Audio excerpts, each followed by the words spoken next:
Stoyanova, Boriana Stoyanova, une équipe bulgare qui se trouve dans le même tour que les japonaises et que les allemandes de l'Est.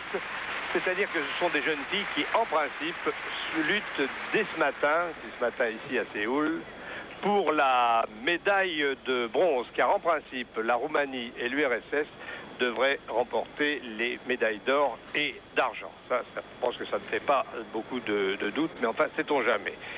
Ici, donc, mademoiselle Stoyanova à la poutre dans ce concours où il y a des Françaises, mais malheureusement, elles ne se sont pas qualifiées l'année dernière à Rotterdam au championnat du monde pour l'épreuve par équipe. Elles sont donc ici à titre individuel et donc elles ne sont que 3. Anne-Marie Bauduin, Catherine Romano et Karine Boucher.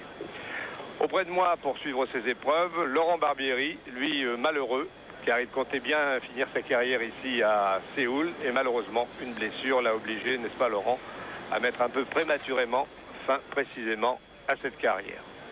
Et oui, c'est vrai, je me suis blessé lors d'une compétition en Hongrie, en avril dernier. Je me suis fait une rupture du tendon d'Achille.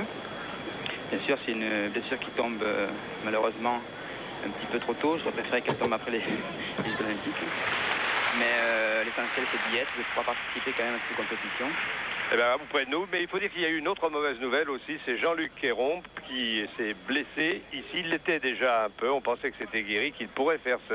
On avait vraiment besoin de lui en équipe pour ces Jeux Olympiques. Malheureusement, il a dû déclarer forfait. Malgré cela, l'équipe de France, qui passait hier soir tard, eh bien, a réussi une très très bonne performance, puisqu'après les imposer par équipe, elle est 10e devant les Allemands de l'Est et les Américains.